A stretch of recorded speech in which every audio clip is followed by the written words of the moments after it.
Hi, everyone, and welcome to the Food and Movies Podcast, the podcast where we investigate the intersection between food and movies. Paul is the host who cannot get it together today, so Can't do it. Can't do it. I did the intro. And Paul, what movie are we doing today? We are doing a movie that is about right now, this point in history. Triangle of Sadness. Triangle of Sadness. Just FYI, this is a new movie, so there will be spoilers. If you haven't seen it, go watch it, then come back and watch us. Absolutely. Or just watch us and we'll just tell you what happens, food wise at least. But yeah, we basically we're gonna go through. Paul, why don't you do the format? You're better at the format than I am. So the format of this, ladies and gentlemen, we are investigating the intersection between food and movies, but this is basically movie reviews via the medium of food. So it's absurdist film criticism with food. Yeah. We start the podcast off with our initial thoughts. Then we go through the movie and dissect the individual instances of food. We go on tangents. We go deep when we shouldn't. We tell jokes, and we try to entertain and also inform. And at the end of the podcast, we give our food awards. So it's half entertainment, half food criticism, and, a lot of self-indulgent conversation between me and Jer. Absolutely. Mm-hmm. So, Jer, today is January 1st, 2023. Let's get a few things off the table. What were your thoughts of 2022, movie, food-wise, and life-wise? And also, what are your hopes for 2023? I think in movie-wise, in 2022, we're starting to see people get tired of the cinematic universe type movies like the Marvels and the Star Wars. I think we've reached peak that. This is my prediction. We've reached peak that, and all of a sudden you're starting to see a lot more movies come out that are a little bit more deeper, like a little bit more interesting. But we've been in a bit of a dead zone for a while with regards to movies. I think cinema has kind of been just coasting for a little while. The pandemic probably playing a role in that. And also the fact that people aren't... I went to a movie the other day and the theater was pretty much empty. Now that movie was Babylon. It was a terrible movie. So that was probably part of the reason why everyone was over and watching Avatar or whatever.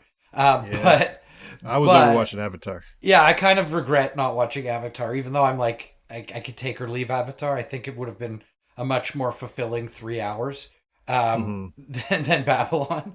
But that being said, I think that movies like Babylon, which for all intents and purposes, it meant well. It just wasn't, it just was poorly executed. Are starting to come back, movies with a little bit of craft, movie with a little bit of story. I mean, Babylon is kind of a redo of that Tarantino Once Upon a Time in Hollywood, but at a different point in time in Hollywood, and just not. But we're not here to talk about that movie.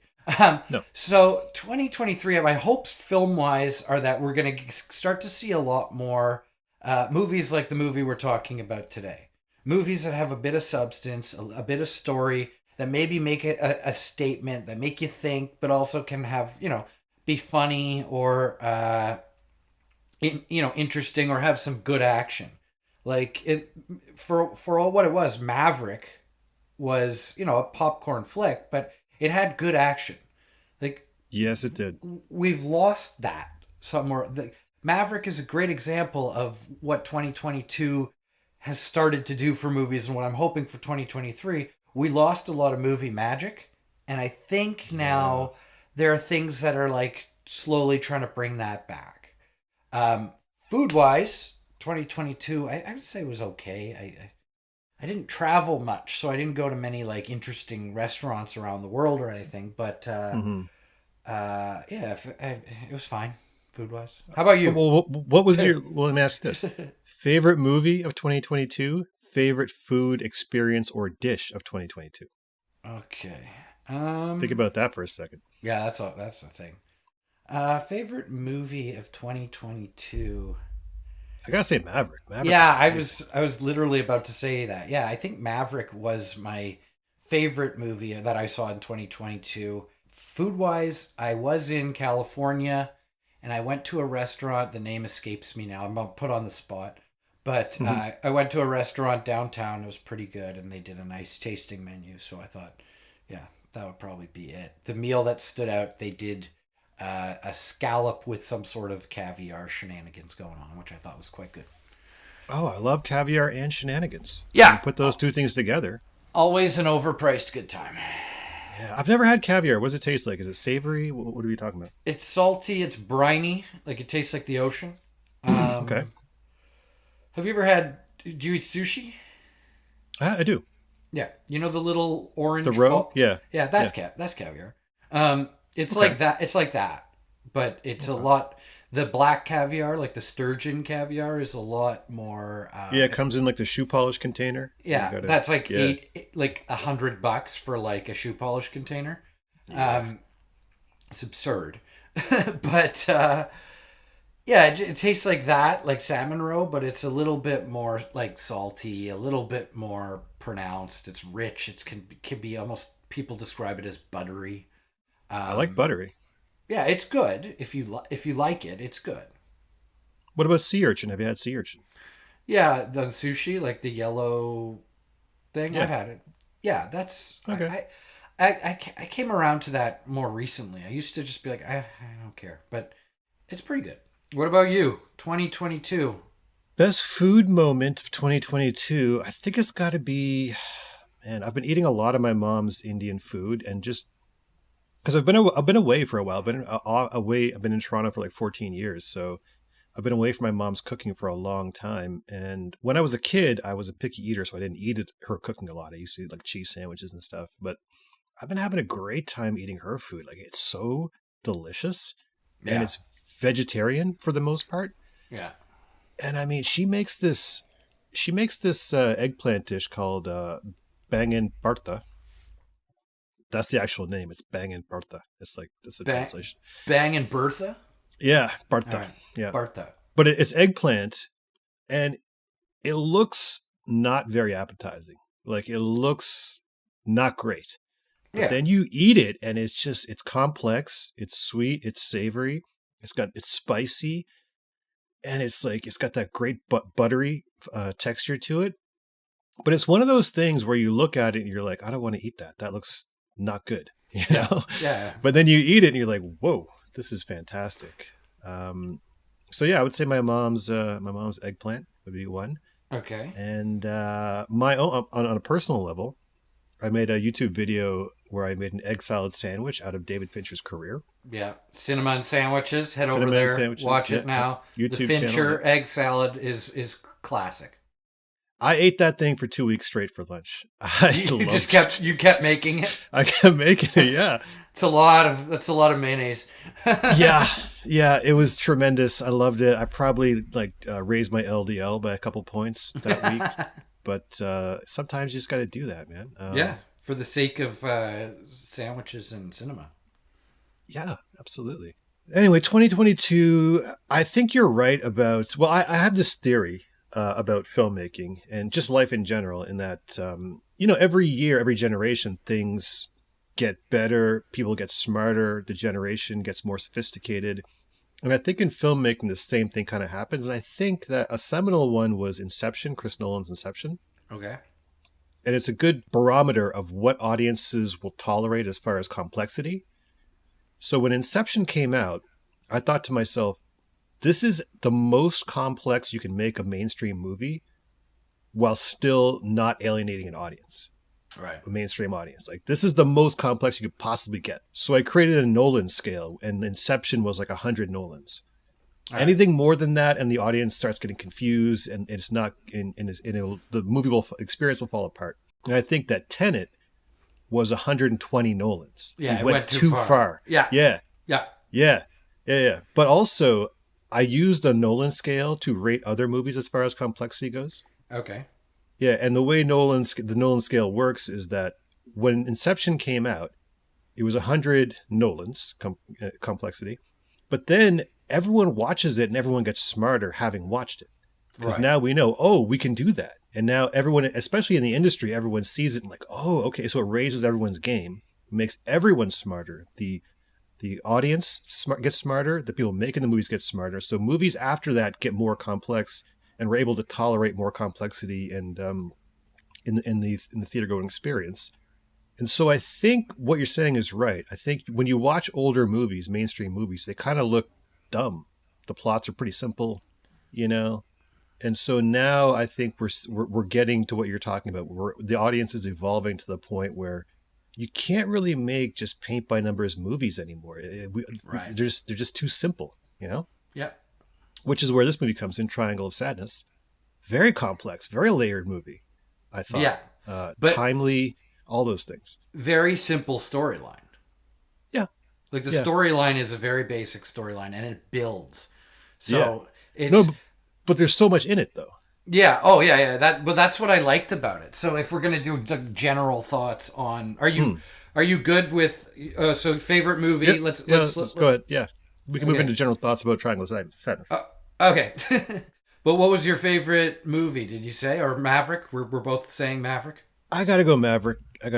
Yeah, Cool. It was awesome. Oh no, it was not French Dispatch. Sorry, French Yeah, French Loved Dispatch. French Dispatch. French Dispatch was very good, actually. I didn't Loved it. I didn't realize that was in 2022. Yeah. Anyway, so this movie, Triangle of Sadness, it goes like I watched it the other day when you said, "Oh, let's do this movie." So I watched it and I rented it on Apple TV or one of these, and then I immediately went to my wife and was like, "You have to watch this movie," and I watched it again. Oh, okay. Because I was like, you have to check this out. Yeah. It was one of those movies where you're like, immediately you want everyone around you to know about it, so that you can talk to them about it. So I'm glad we're doing this because I've been excited to talk about this movie for like 3 days now. I knew you'd love it. I knew you would. Oh yeah, it's totally a movie that I would dig, but it builds, right. It's a very it starts with the couple, the models. Well, it starts with the male model, and then you get Yaya, and then slowly but surely things add, and the story just gets so out of hand. Yeah. Like it goes from a very normal, straightforward situation, an everyday conversation about the bill or whatever, and then it just spirals into madness. Love it. Which is my favorite kind of movie. When I write ads, I always try and make ads like that like break out into pandemonium, and they never make it through because it's just bedlam. But it's my favorite kind of device in film, and that's why this movie just made me so excited when I saw it. What about you? How did you feel about it? I loved it, man. I loved it. And the thing that I liked about it is these Scandinavian filmmakers, the ones from, Sweden and Norway and all these, they make the most effed up movies. Yeah. Like on the surface, if you've ever talked to someone from Sweden or Norway or Finland, they're very mundane, have a very normal kind of like nice, they're very polite, but the movies these guys make are so twisted and weird. I don't know what's bubbling under the surface over there, but it always comes out cinematically. Yeah. And I just thought this is a great social commentary. It's a great satire. And I love how smart it was, but at the same time, how clever it was. Yeah. Yeah. And I thought this would be right up your alley. I thought, Jared would love this. Perfect movie for me. And it's interesting you say that about Scandinavian film, because you get that as well with Japanese cinema and Korean cinema. Yeah. As a society, there are certain norms that are different from where we come from, even like from Canada to Japan. There's certain things that are more repressed or kind of pushed down, but then you see a lot of repression. Yeah, you see it come out in their art and in their movies and stuff. And I think I don't know. I've actually never been to Scandinavia, so I don't really know what their society is like. I've been to Japan. Well, I'll tell you what. I was watching a YouTube little documentary, and apparently in Finland, Small talk does not exist. Oh. You don't do small talk. You just talk about things that you actually have on your mind. You go right into it. You go right into it. Yeah, I thought I got to move there. I hate small talk. Yeah, yeah. You know? Yeah, just like talking about the weather or whatever. Oh, it's just the worst. Just the worst. Man. And if you're not, the weird thing about our society is if you're not good at small talk, it can hold you back. Yeah, because that's the entry point to medium talk and heavy talk. Yeah. For sure. But you have to prove that you can manage small talk in order to get someone to trust you. Otherwise, like, this guy's a weirdo. I don't trust him. I'm not going to advance to medium talk. So you have to be very good at small talk. If you come in at hard talk, you're getting thrown in jail. Yeah. Let's talk about threesomes. It's like what? Yeah. Like, you can't come in at that level. You got to build. No. That's a very kind of interesting version, like an interesting thing in our society that it drives me nuts sometimes because it does, doesn't it? Yeah. I don't care half the time. Oh, like some of these parties you go to that are just, Becky and John Liebermeyer, you're going over to their dinner to watch their daughter's christening. And you're surrounded with a bunch of suburban middle-class people who you've never met. And you can't talk about anything. You just got to be like, so, did you take any trips this year? And the trips is a big one. You talk about where you've been, that's a big one. Yeah. It can be kind of maddening for weirdos like me and yourself, actually. So, yeah, especially with people that I don't necessarily like. Yeah, that's what I mean. Like, because you're forced to have these conversations with everyone because for the sake of being polite. Mm-hmm. But sometimes you get into a scenario where you're cornered by just like some putz that you do not want to talk to.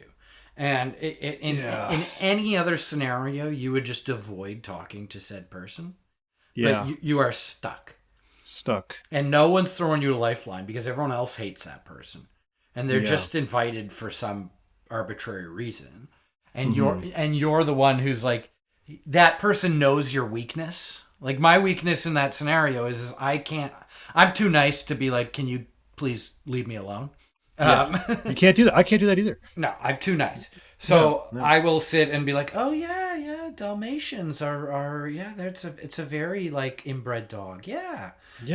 Like, it's just like, oh yeah, Justin Trudeau, he is ruining Canada. Kind of sucks. Sorry, man.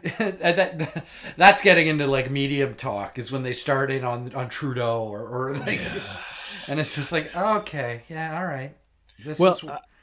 I think that here's a theory. Oh, this might be a good clip. The theory, like, the best stand-up comics are from North America.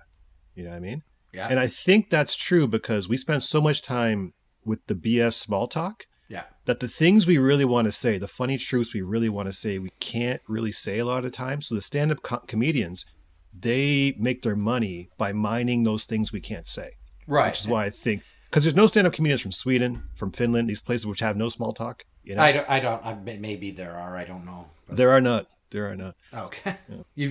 You've done extensive research on it. Zero stand-up comedians. Nothing funny. Scandinavian. German. None of that stuff. Finland though has the best drivers. Do they?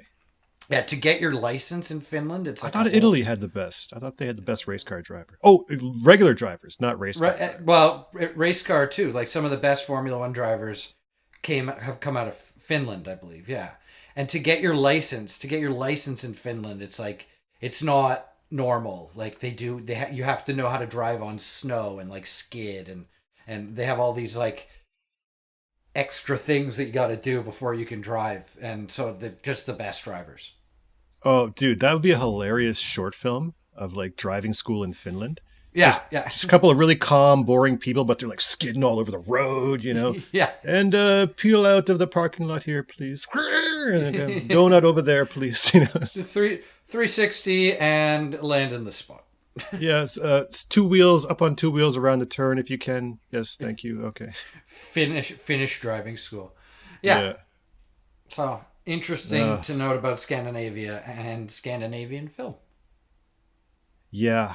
European films in general have been, I think, the pillar of the intellectual hipster film community, of which I am the treasurer, I think, at this point. Yeah. You've made it to treasurer. They've elected you treasurer.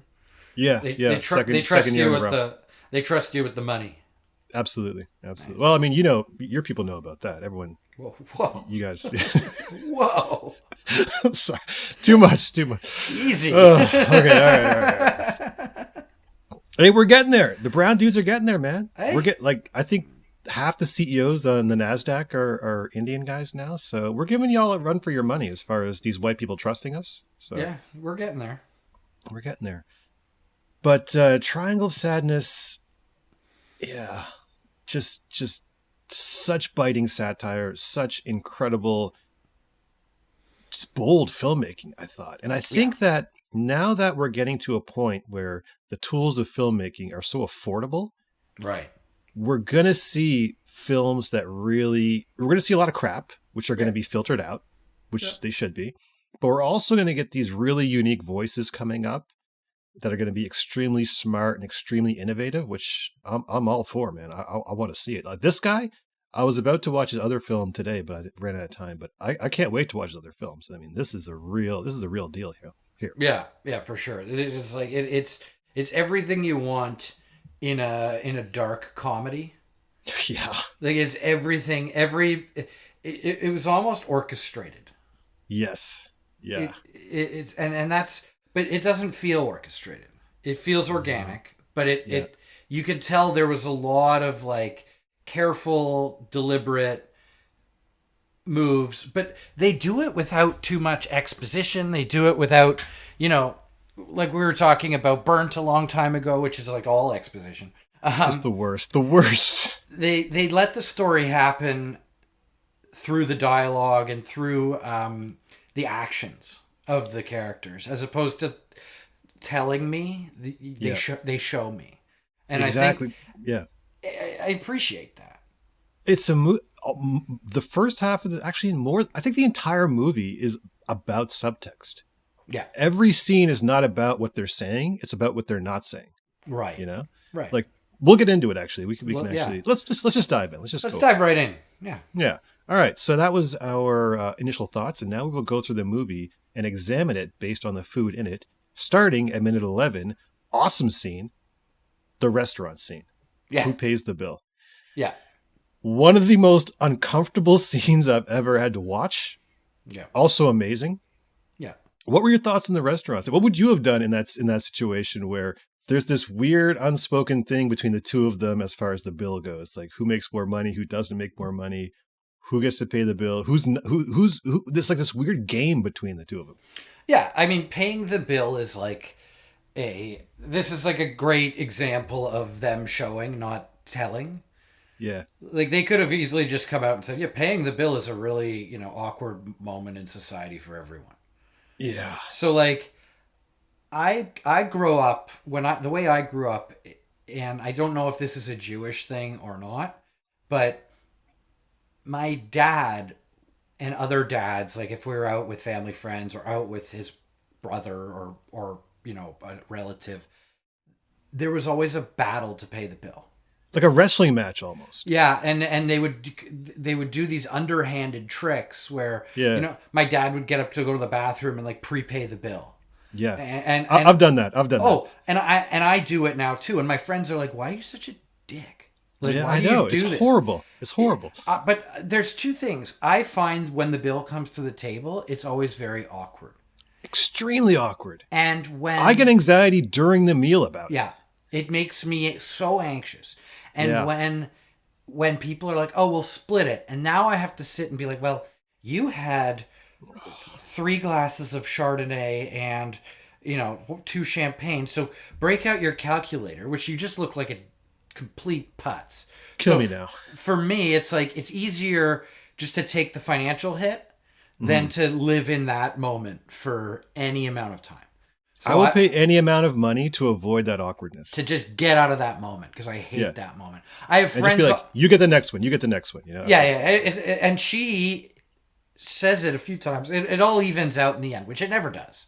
Never. Because there's always one guy who's like, yeah, I'm going to take advantage of this and get a free dinner. And I respect that guy. Right? I have a lot of respect for that guy because Sure. that person knows to just step out of the way and let me just do what I got to do to get out of this scenario.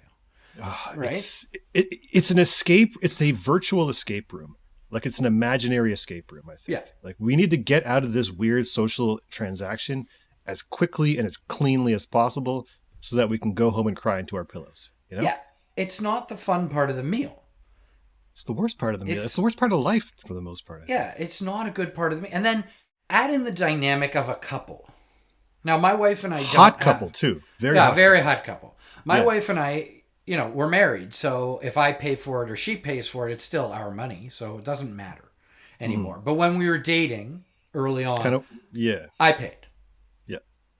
And it had nothing to do with I make more money or anything like that. I just it goes back to I don't want to have that conversation with you, so I'm just going to do this. Yeah, and it worked. You got married to her. Yeah, it was perfect. Everything was perfect, and she now knows. And this isn't male female because he brings that up in this. Well, it kind of is. It kind of is. Yeah, I have to disagree with you on that one. Okay, all right. Yeah, but she would pay. I don't know if she would. My wife? She seemed. Oh, sorry, no. The lady in the. no, I'm talking about my wife.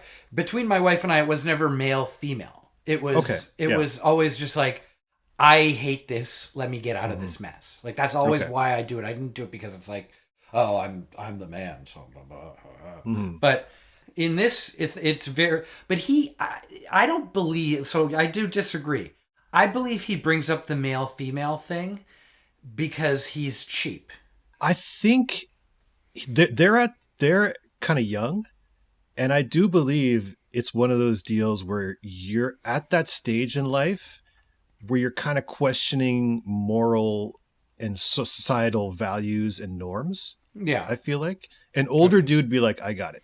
A younger dude, he starts getting this whole conversation. This is a young hot person type exchange they're kind of having here. I think. Yeah. And they are, I mean, we don't know it yet, but we suspect that they are influencers. Yeah. She's on her phone the whole time. And and he's, they're not even having an interaction. Like they're just two young hot people at a restaurant in their own worlds, which is like a really nice, it really set up the story for me. Just even their body language. And I go out with my wife and whenever we're out for dinner, we barely use our phones. Because I wanted to, yesterday we were out for dinner. I texted you briefly, but then I was like, I shut it down and put my phone away because I was like, let's do this at 10 a.m. Okay, cool. Done. and that was when my wife's attention was elsewhere anyway. Okay, good. Because I don't want to make your wife mad. No, I think I've annoyed her enough with the tracksuits. So, but so yeah, it's a very good dynamic, and I see it at restaurants now with younger people who are just sitting there like they're not even talking to each other. They're just doing that. Absurd. Bro, I love people watching at restaurants. Oh, I absolutely love it. Yeah. I love seeing the people you can tell, oh, they're on a first date, or they're on a second date. Or they're on they're on a Tinder date. Yeah, that couple's been together for 10 years, like I can call out a Tinder date all day. Like you know exactly what it is. You don't have to hear them, you can just see their body language and know. And you just watch it go sideways. Oh. Yeah. You can just see them like the body language is forward, then it's towards the end, it's like back. It's like, and the guy is just hanging on for dear life. Like, I just got to get her home, and this could work. Yeah, and he's just trying. He's just trying every tactic in his like small playbook. It starts off with two people like standing on an escalator going up, and then it turns into she's standing, but now his escalator stops, so he has to walk. Yeah. And then his escalator starts going the other way, so he's running to keep up with her, and she's just on her phone, just standing there, and he's just like, "Oh, okay." All right. Yeah. But he knows if he stops running, it's over. Like he'll just like, he's gone. Yeah. I find it fascinating. But back to Triangle of Sadness. great initial use of food. Well, not food, but a dinner setting, I felt like. Yeah. So it moves from there onto a cruise ship, which this cruise ship experience, I mean, from everything I've observed about humanity is very accurate. Everything that goes on here. Every person is very well orchestrated. The crew of people, or the motley crew of people they've put together, is very accurate. It's such a model of society as a whole. Well, you're right. There are different tiers. Yeah. And one of my favorite scenes, and I'm going to skip ahead for a second, is, well, two scenes that really paint this picture. You get when the chief stewardess is like talking to the other stewards on the boat, and they're like, "Buddy, get buddy." They're doing that chant. Yeah. That's the middle class. Yep. There's a lower class that you don't see until it all goes to shit after dinner. Yeah. Literally. And they come out and they just have to like clean, and they're not even getting the money.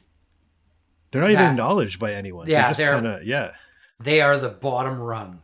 And then the highest rung obviously are the guests. It's basically the guests are the rich people in society. Yeah, the 1%. Who don't really do anything, and they're just focused on leisure. Yeah. And they truly believe this entire experience of life is made to accommodate their whims. Right. You know? Right. Yeah. Then you've got the captain who is like he's the head of the government of this society. He's kind of in charge, but he's really working for the rich people, you know? Right. He's running everything, but he's really kind of beholden to them. He's kind of a figurehead. He's like the president, you know? Yeah. They bring him out, parade him around, and then they put him back in his room. Yeah. And then you have the people who are doing a lot of the higher level work, and then the people who are doing the crap work. And it was fairly accurate as far as I can tell. And here's the thing. There is that thing with the higher class elites where they will let you in if you're really good looking. You know? You will get to the party if you're good looking. You become part of them. In like the models, because beauty is a currency. I do believe. Right, exactly. So. And the models don't have enough money to actually be on this cruise. They're on this cruise because they're influencers. And the Russian fellow says that at one point. Like, he's a great character. Oh, amazing! He's one of my favorite characters. Yeah. So let's get into that though. At minute 35, it's the first dinner scene, which is a phenomenal. Just overall, you get the landscape of the characters in there. Everyone's eating dinner. Yaya, the model, is posing with some carbonara for her Instagram feed. Yeah. Ugly old Russian dude sparks a conversation with her about being an influencer. He asks if she's going to eat it, and she says no, she's an influencer. The old Russian dude, perfectly cast. And he says, they ask him what he does, and he says, I don't know how to say this without cursing. He sells crap, aka fertilizer, but he doesn't say crap. He uses the S word. So from the experiences I've had in social situations, when you meet rich people, like they go through the gamut of all the types of rich people you meet. You meet these guys who are basically scrappy dudes who probably never finished high school, but they're just so scrappy, and they will just figure out ways that no one else could possibly figure out to make money. Yeah. This guy, obviously, fertilizer. And they're rich, extremely rich, very smart, but their manners are not at the level of the other kind of like more educated couple more generations of richness. So I've seen these guys all over the place. This is a brand of rich dude who just got there by pure scrappiness in some kind of weird industry no one's ever heard of, you know, like in our agency, there was a young lady whose family got rich from porta potties. Do you remember her? Right. Yeah. The guy who started it, her grandfather was probably like this Russian guy. Yeah. Oh, for sure. And that's but that's a generational thing too. Like in our generation and younger, I feel like we're going to see less of that with regards to, like, I sell textiles that are only used in, horse husbandry. Like, Yeah, like yeah, I invented the fake horse vagina, right? Like right, right. that's no longer now. That ingenuity comes in the form of some sort of digital. I came up with cryptocurrency, or you know what I mean? Well, we're going to get into that, but I do have to say there is dirty industries out there. Oh Like yeah, everyone has to crap. You know what I mean? Someone has to deal with toxic waste. Someone has to deal with the waste of industrial waste. There yeah, are people who are going to make fortunes off that stuff yeah, that are not the Ivy League types. These are scrappy, you know, Russian, dudes who are extremely smart but never had the entree of the elites. So right, they make their right, money doing the crap, literally, that the elites don't want to do. But they're still rich, though. They're yeah. still on the boat. You know, Oh yeah. Oh, and definitely they made. He's perfectly cast because he's also perfect. like so ugly. Yeah, Like yeah, he's got nothing. He's just this ugly dude, yeah. and he's somewhat educated, but because he does start I don't quoting. think he's educated. I think he's just really smart. He's Yeah, self-educated and a very smart guy. yeah, You know. but he loves capitalism. Yeah, For at least at this point in the movie, he he goes socialist pretty quick down the line. But yeah. he loves capitalism right now, and it's clearly a front, Hmm. right? It's a facade because Yeah. we'll see as Yeah, it goes. but at minute 40, one of the most horrifying. We're talking about small talk and the horrors of small talk. Oh Minute 40, sad rich tech guy, nerd guy, at the bar yeah, by himself, and they're observing him trying to get laid. There's some ladies over at the bar. He's sitting by himself, and he's trying to figure out how to talk to them. And in a real sad kind of moment, he asks them to take his picture, just trying to break the ice. yeah. And then at another point, he's like, "I want to buy you Rolexes," and he's like, "I'm rich. Let's just say what it is." And I'm like, "Oh God, I've seen this guy too. I've seen this guy too. Oh This yeah. tech, the tech nerd, super rich guy, who he's not cool. He's not suave, but he's rich. He lacks just the social. Yeah, You know what I mean? Like that magic secret sauce that makes you approachable, or yeah. even because he doesn't need it. That's No, he's always just been brilliant in that yeah. regard with tech. He's like a 50-year-old Zuckerberg type, Yeah, yeah. just this weird semi-autistic dude who's like incredibly smart at tech stuff and got a lot of money, but man, does he not have any game whatsoever, None, you know? none. Oh, that was horrible to watch. That was horrible to watch. Great God scene. damn. And there is a lot of good small talk in this movie. Like a lot of really awkward small talk when at the dinner when I think it's the British the British arms dealers. Oh yeah, we're getting to that. We're getting to that. We're getting to that. But when they're talking to that woman who's had a stroke and can only say like "Der Vulcan" or whatever, Yeah. that is just a great awkward moment. Oh God. We'll get to that in a second. Okay.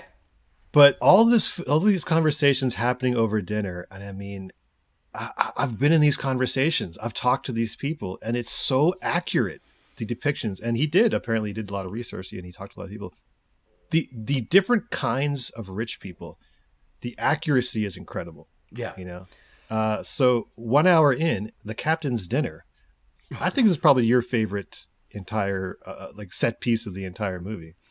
It takes off quickly. Just to get it out of the way, we're gonna do a burger, Mm-hmm. the captain's dinner burger. Yeah. So that's the recipe I will throw up. Throw into. I won't throw up. That's at minute 108 Okay. is where that comes in. Yeah. I just want to get it out of the way so that we can really just sink our teeth into this scene. Right. But at minute 104, as you were mentioning before, there's a dinner scene with a couple who is in arms. They run an arms business. Oh my So they God. sell weapons, hand grenades, basically. Sweet ultimate bait and switch. This sweet old British couple, and then they do the most horrible. They've made their money in the most just atrocious way. Hand grenades and landmines, and they're eating black caviar, oysters with black caviar, and they sell hand grenades and landmines, and they discuss how the business wasn't doing so well for a little while. There was an issue with it, and they get so sad.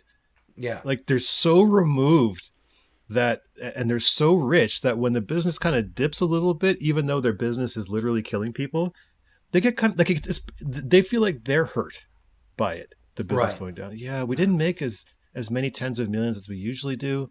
It was tough. It was tough. It was a hard time for us. I've seen that couple. I've seen those people too. I've seen them too. I've talked to these people, and it's usually the conversation is, they make a lot of money and then they're like, but then this new government came in and there's taxing the crap out of me and it's not fair. And they're so incensed that they're making a little less money. Yeah. The greed at the highest level is something almost impossible to understand unless you've actually talked to these people and felt like it. I mean, you went to private school. You have friends who are rich, right? I'm sure you. Oh, yeah, absolutely. I don't think I have friends in this echelon of wealth, but, definitely you see that, and you see it in mainstream media too. Like, oh yeah, people like Trump do anything they can to avoid getting taxed or to avoid, it's theirs. It's like they're the haves and the have-nots. And what's perfect about this British couple is that when their business is bad, society is better. Yeah. Right? Because people aren't killing each other. Yeah. But they take it as it's a hard time. Ugh. Which is, it's just so perfectly orchestrated, that couple. And then what happens to them is just hilarious. So, well, I love the Russian. I will definitely hang out with the Russian rich guy before I'll ever hang out with these. Oh, absolutely. Absolutely. The Russian guy knows what he's doing. Yeah. Like he says it right out. I sell crap. That's what I do. Yeah. And he's so happy about it. These people, oh God, they're just the worst. The Russian guy's living his best life. Like he's got the wife. Yeah. He brought his wife and his girlfriend on that cruise with him. Baller. Like I believe that's what he did, because the two girls who were at the bar that the tech guy was trying to hit on, that blonde was the Russian guy's girlfriend, from what I thought, because she comes over at one point and talks to him, or he kisses her in front of his wife. Yeah, I think so. Yeah. He doesn't care. He does not care. Well, here's the thing. They're both rich, but the Russian guy has a much more accurate perspective on society, right, than these arms dealers do. Yeah. Like he gets the game from the bottom he's seen every strata of society. He knows what everyone's doing. He knows how everyone thinks. Right, absolutely. And you're right, because he came up literally from crap so he's probably been at the bottom and worked his way up. And he's seen every type of person on the way up too. Yeah, like he knows what they're about. But now that he's up, I don't know, we'll see as it goes on kind of how he's a good barometer for what's happening, actually. Yeah.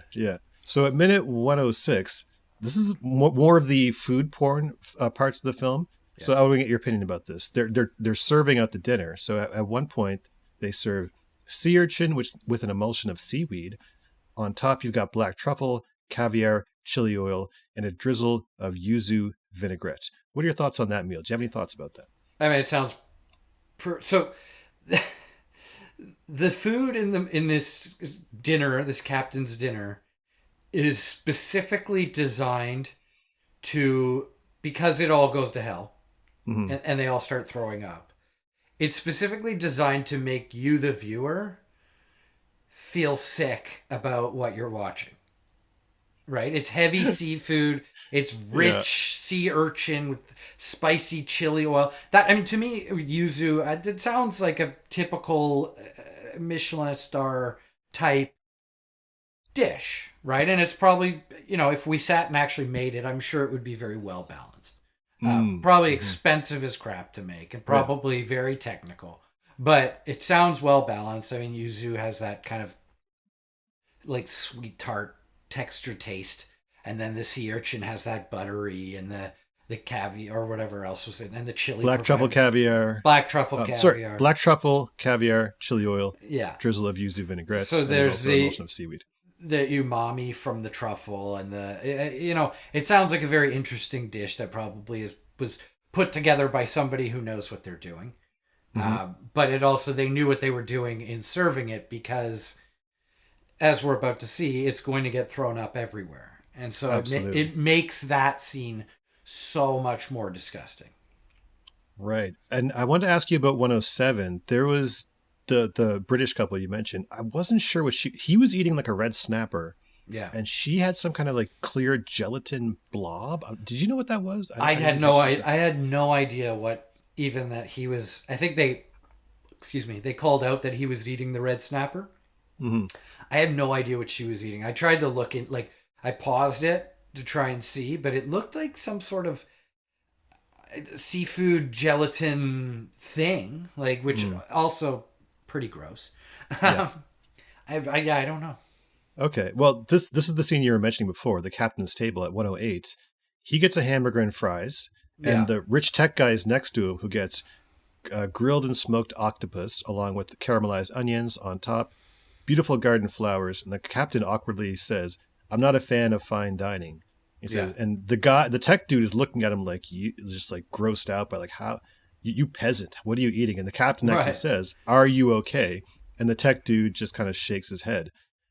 I'm not sure what the head shake meant. Was he shaking his head like, "You're a peasant," or was he shaking his head like, "I messed up and I really want that burger"? I wasn't sure. I think he's shaking his head because he's seasick.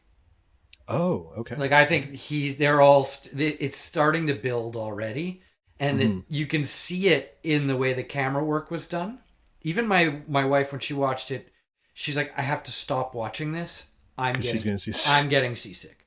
And it starts like as soon as everyone comes into dinner, everything kind of starts like they really play up the even just the effect on the window, the water hitting the window. It's like it's building. Mm-hmm. Like the scene builds perfectly, and you know where it's going.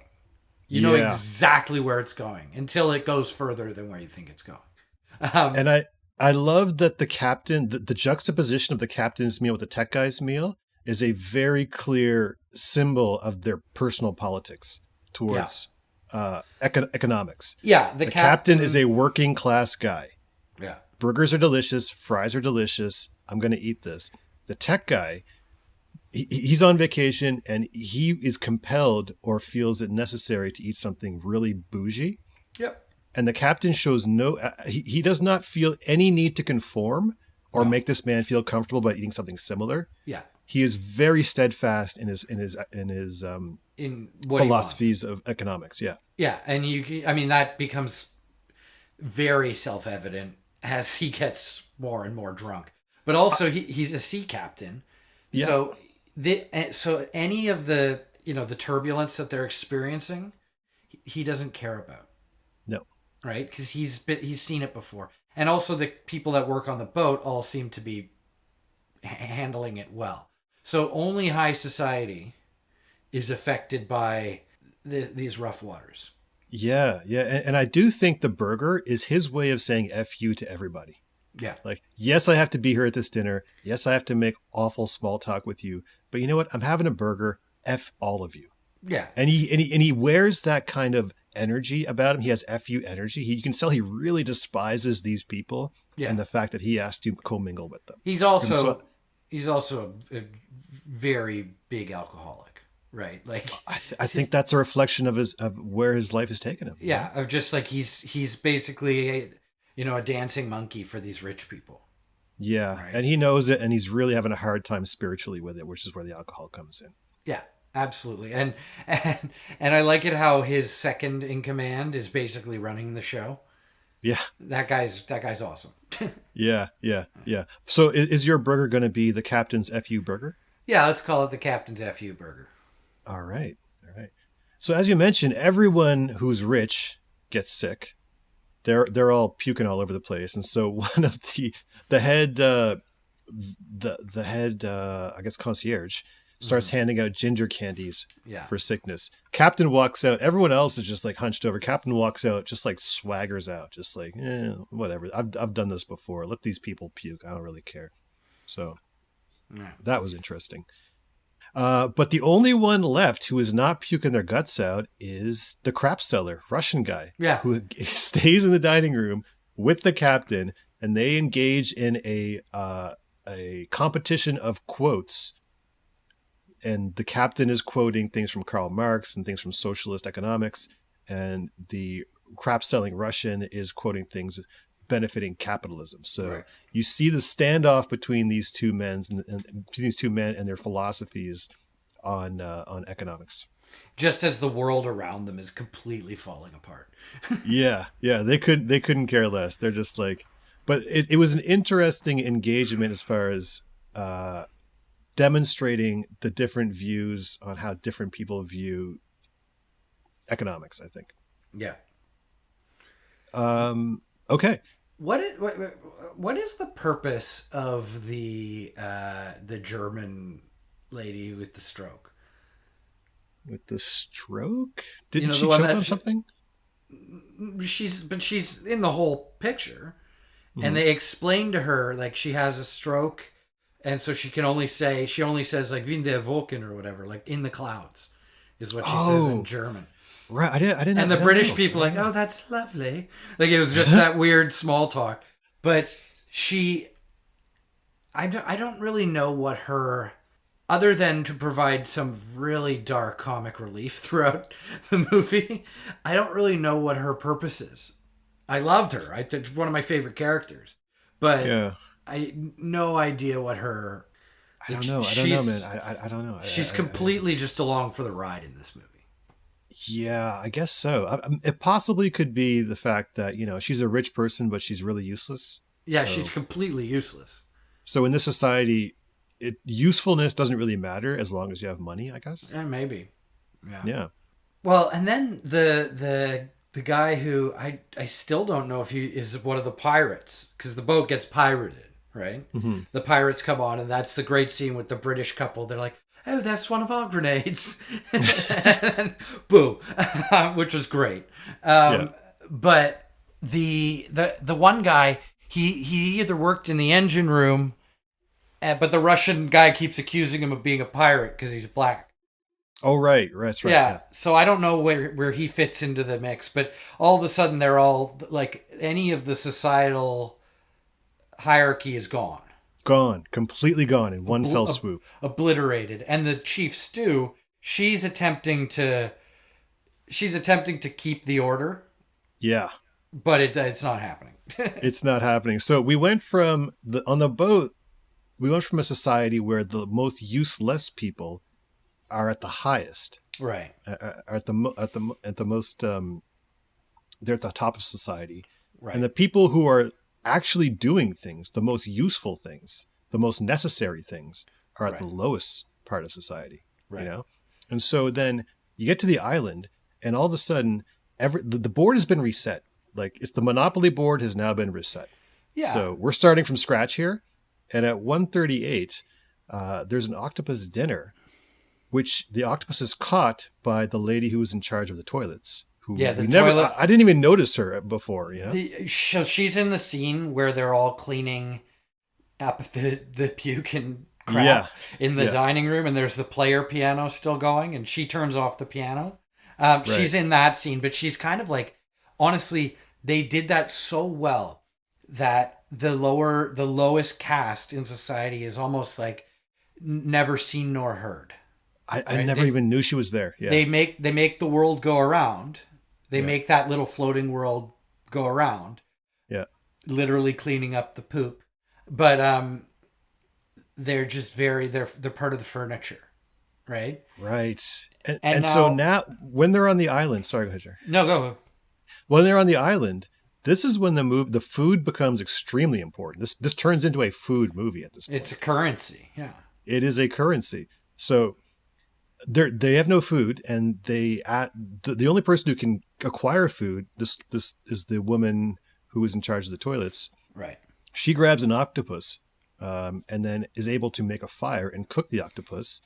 Right. And then she keeps half the octopus for herself, Yeah, and that's the great. other half is divided amongst the people. And they have a very heavy-handed social commentary on socialism and distribution of wealth, I think. Right. Right. And I think that, so you go from there's definitely the two worlds that we've been living in. The first world being the boat, which is very capitalist, kind of trickle down society, or not even trickle down. It's just a very it's just a very firm hierarchy. It's like it's been set. Rigid capitalist society, where each is not according to their means. Right. Or their what they receive is not based entirely on their merit, what they bring to the table, their output. Yeah, right. But now we're in a society where the wealth should be distributed based on who's working the hardest. So it's like that utopian communist society. But it also makes a commentary that power is very corruptive, right? It corrupts. Yep. Because she's like, no, I did all the work, so I'm wealthier than you now, and then it gets even worse. Which is what every rich person says to justify not paying taxes. I did this work. I won this game. I'm smarter than everyone else. I worked harder than everyone else. Why should I pay these taxes? She says the exact same thing. I caught the octopus. I made the fire. I'm giving you half. Be happy with what I give you. Absolutely. And this is an exploration of why communism always fails. Mm-hmm. Like it totally is. They're actually like very blunt about it. Yeah. Because she starts to, as it goes on, she starts to use her wealth to get sexual favors from the good-looking people. This, that, and the other. We'll get there. Well, she says in the octopus when she's giving it out, she literally they want some of her octopus. Like she doesn't given enough octopus to everyone else. She's hoarding octopus for herself. Yeah. And so the main concierge is trying to say, no, we're all in it together. Now all of a sudden they're in it together. Before on the boat, it was like, no, you clean the toilets. Yeah. We do nothing. Yeah. That's the way it is. That's what you deserve. But now that the board has been reset, everyone's like, no, we're in together, man. We're in together. Let's just be together. And she's like, oh, no. No. I'm the captain now. Yeah. Then she gives the octopus. Who am I? Except for the German stroke lady. They just keep giving her because she's, she has a disability. Yeah. So they keep just bringing her along, except for when they're in the first night. This is like, I'm obsessed with this German lady, by the way. Mm-hmm. The first night, they're all in the raft in the woods, and there's that noise, that animal, and they all bail out, and they leave her alone in the raft in the woods with whatever the heck that animal is, and she's yelling, and they just like shut her out. Yeah. And so it's Lord of the Flies, man. It's like everyone for themselves. They're like, we're going to leave her to die because, and then. But the octopus, who am I seen? Is great. Incredible use of food. Yeah, perfect use of food to set the stage for what's happening next. And you see it also before the octopus scene, when they find her in the lifeboat, which is shelter too, which is other basic human needs that she controls. Yeah. This chief stewardess is like, get the water quickly. She's bossing her around, and she's subservient. She said, oh, okay. And then all of a sudden she gives all the water and the Evian spray and the chips out to the crew, and they all consume it immediately. Yeah. They don't care. They're just like, I'm consuming this. But then she sees that kind of going down, and she sees she's losing her power. So she takes a bunch of those pretzels, and shoves them in her bag. Yeah. And those pretzels become currency as well. All the food becomes currency, and the only one who can get food is the lowest level of society that was on the ship. Right. Has now risen to the top. And she has so much power. And she begins acting like they were acting. Yeah. In a lot of ways. Yeah, and then at 1:44, the fat Russian guy is now quoting Karl Marx. Before he was quoting capitalists, now he's quoting Karl Marx. He says each according to his abilities or whatever, right? Yes, which I think, this is why I love this guy. Because whatever situation this guy is in, he will figure it out. You know, he will adapt. He'll manipulate his way into whatever, like into benefit. Yeah, you can tell this guy really came from the streets because he's just trying to figure it out. Like he will, whatever it is, he will figure it out, you know? Yeah, he's a survivor. Yeah. And so 147, the two dudes steal the pretzels. Yeah. Along with the lady. And that is not a good thing. They stole the pretzels. They stole food. And one thing in life that I'm sure of, you never steal money from rich people. That is a no-no. You will definitely go to jail if you steal money from the only time rich people go to jail is if they steal money from other rich people. Right. Yeah. That's a big issue. But anything else, it's like slap on the wrist. Yeah, and so these pretzels become currency, and the dudes test her. They're like, we're just gonna take a few. We're gonna steal a few. Yeah. You know, and then they eat the whole thing, and then she is not happy. She cuts them out. She says, "Oh, you're going to steal from me? You're in jail now. You're in exile. Go over there." Yeah. Except for, once again, I'm sorry, I'm going to keep bringing it back. The German lady gets no heat for that. And she was was eating the pretzels all the time. She's so ineffectual to them that they're like, she can't, she can't do anything. I like that because it shows that in both societies, there is a social safety net. If you really are disabled and can't take care of yourself, the tribe will take care of you to an extent.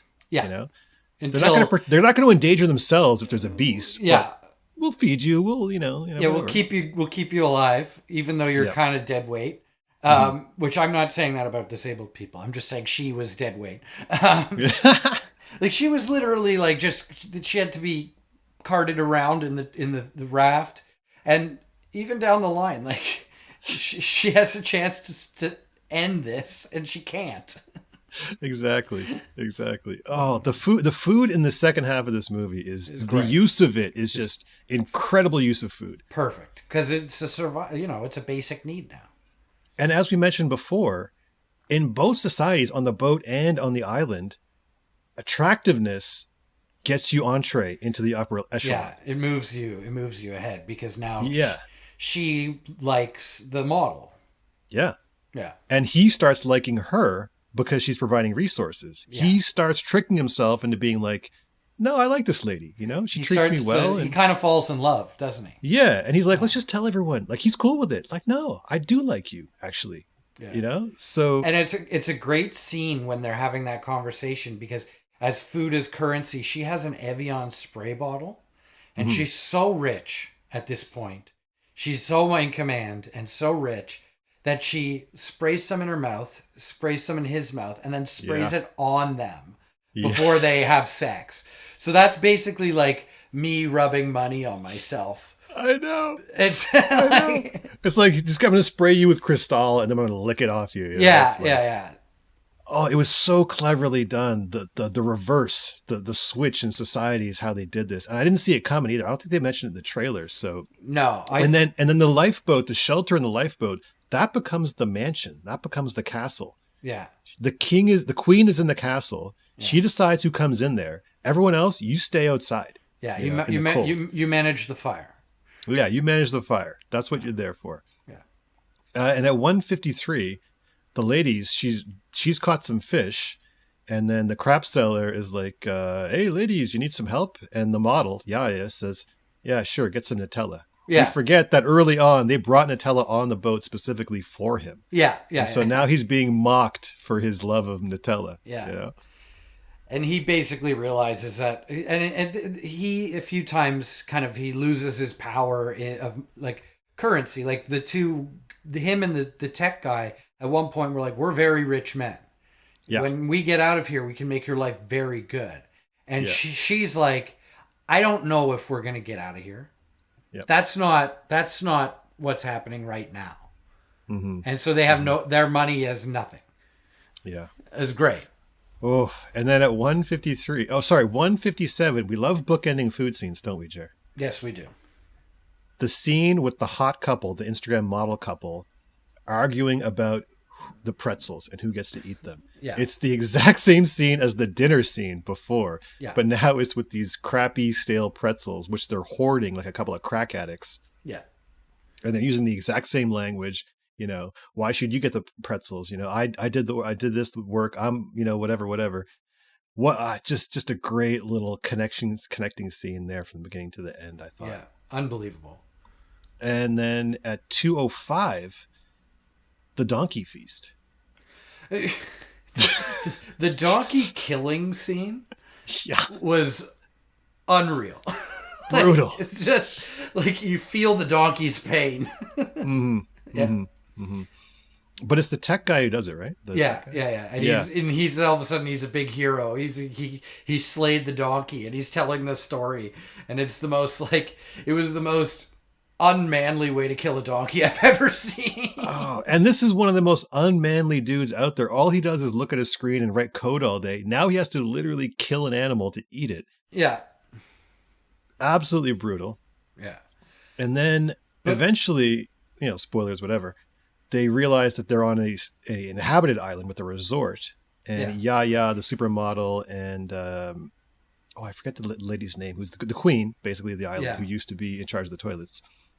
They are initially they're very happy that they found civilization, and then at a certain point, the queen is like, "Oh no, it's over. It's over. I'm not the queen anymore." Yeah. In her head, but then she says, "No, don't go there yet. Let's just sit here and enjoy the moment." Right.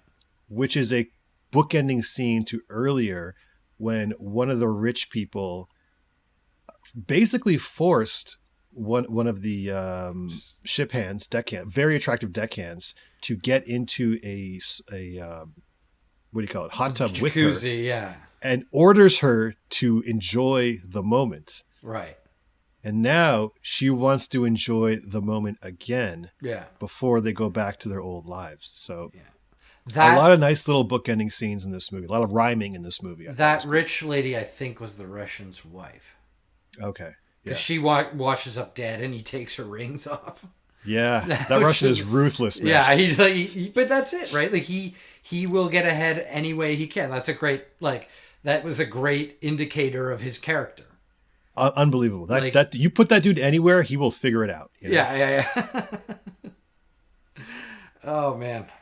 But that just an incredibly constructed plot, an incredible social commentary, beautifully done storytelling. Yeah.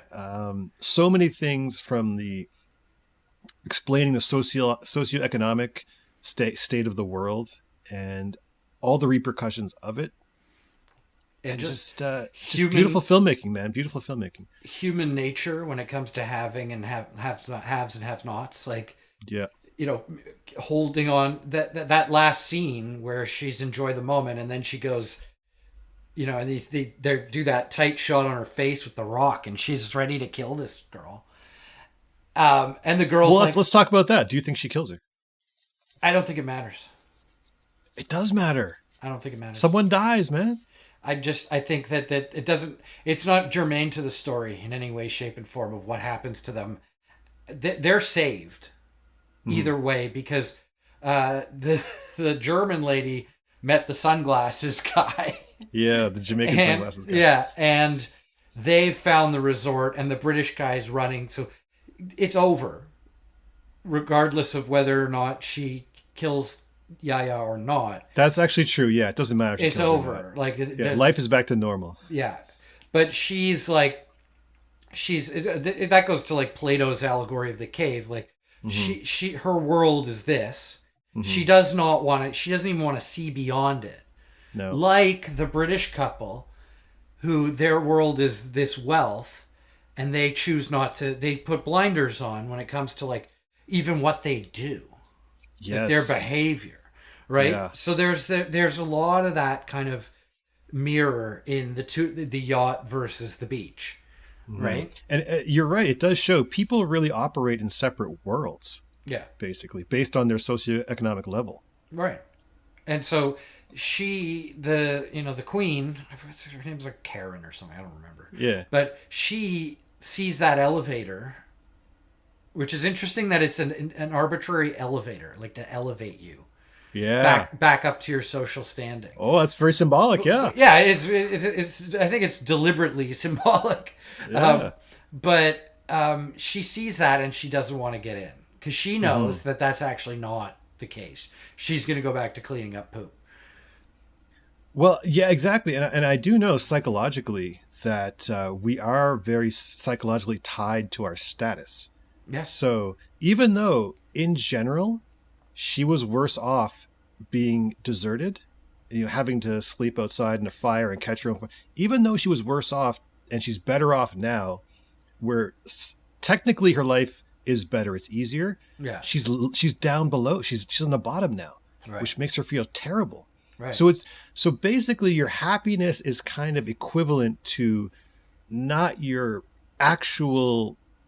you actually have and the utility of what you actually have.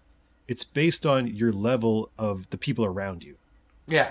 Yeah, absolutely. So it's like us today, everyone's got a phone. Everyone's got a smartphone. You know what I'm saying? Yeah. The richest guy in the world in 1985 didn't have a smartphone. Probably would have paid $40 million for one. Oh yeah. If he could have. Yeah. So our stuff right now is immensely better than the stuff even 30, 40 years ago. But, like the dude living on the street has a phone is technically better off stuff wise than the richest guy in the world in 85. Yeah. But he's horribly miserable because his status is still low because everyone's got a phone. Right. So status is a really interesting. I mean, they definitely explored that ad nauseum in this movie. Like that's all there is to that's from the beginning to the end. Everyone has hierarchy and status, and they do it even when they're paying the bill. That's a status. Mm-hmm. That's who does what. So they build this hierarchy throughout, and that's why it goes back to in the beginning where I was talking about the build of this movie. Mm-hmm. Like it just keeps layering and layering and layering. I love the opening scene with the models being introduced by the guy, and they were like, "Okay, do H&M. You're happy. Smile. You're happy. You're poor. Yeah. You're happy." And then, okay, no, Balenciaga. Oh, you're so grumpy. Sad, grumpy. You can't be part of this. We're better than you. Like why do you think that? Why do you think that is? Why is the high fashion stuff grumpy face, and then the fast casual stuff smiley face? Well, I think it goes back to that potential of loss of status, right? The queen was happy when she was in charge, even though she was in a terrible circumstance. So it's better to be the king of crap, than the crap cleaner in a way better scenario, like exactly what you're talking about before. Like I would much rather clean up poop on a yacht than be stranded on a desert island and be in charge. Right. Would you though? Do you think you would psychologically adapt just unconsciously? Do you think our brains are programmed to just status wise is everything, no matter what situation it is? Yeah, I don't know. Well, do you have a belief as to social economic policy? Like where do you stand as far as capitalist, socialism, somewhere in between? What are your thoughts? I mean, I think it's the lines are so blurred now. I think if you are 100% a capitalist and you don't believe in any social spending whatsoever, like you can't be that, because there are so many ways in which we benefit. Like specifically in Canada. Canada's a great example of a very weird hybrid situation where it doesn't always work, and we do pay a lot in taxes, but we get a lot of benefit. Yeah. Right. Free healthcare. Whereas and people who like our German lady friend are supported by other people. Yeah. Right. So there's there's level, a safety net. Yeah, there's a safety net there for us, which is nice. So I kind of fall into whatever we are in Canada, like a little bit socialist. Yeah. I believe that too. I really do think the middle is where it's at. Yeah. You know? Because we all benefit from the group. Yeah. You know? Like I don't need to know how to build a smartphone. The group has figured that out. Right. I just have to buy it for $1,000, which is extremely cheap, you know? Yeah. Or whatever it costs. I don't need to know how to build a car. The group has figured that out. Yeah. You know? The roads have been built by the group. The cities have been built by the group. there's a bunch of things we can only get done with the group. And I do think that tax-wise, 50-50 is right. You take half, give the half to the tribe.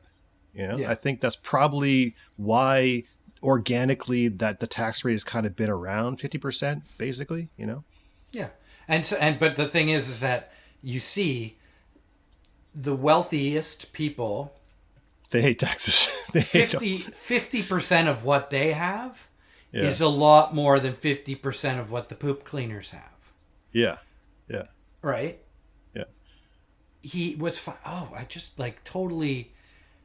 So the queen, literally cleans poop.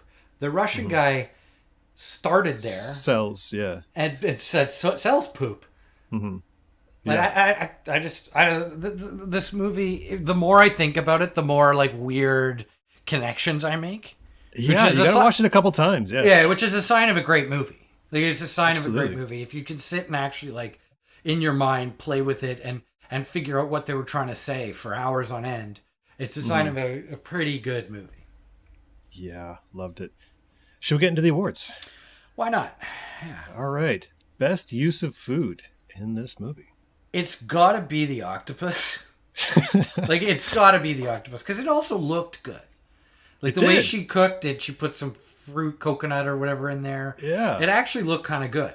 Looked delicious. Yeah. So it's got to be... and I love octopus. Octopus is delicious. Although I've heard recently that they're super intelligent, so... Yeah, they are. They're kind of really smart. Yeah, so I kind of feel bad about that. But it's still... they're delicious. Okay. But yeah, it's got to be the octopus for me. I would say the same thing, but I can't. So I'm going to go with the dueling meals between the captain and the tech nerd. Yeah, also a great scene. Yeah. So what do we call the burger again? We called it the FU Captain's burger. FU burger. Captain's FU burger. Captain's FU burger. Love a good burger with fries. It hits a spot every time. I love a burger. Yeah. Who would you most like to have dinner with in this movie? I feel like you and I are going to say the same thing. But it's got to be the Russian guy. Yeah, I would love to. I would love to have dinner, and not because he's a father figure. He's a fun guy, man. That guy knows how to have a good time. But I'll give you the Russian guy.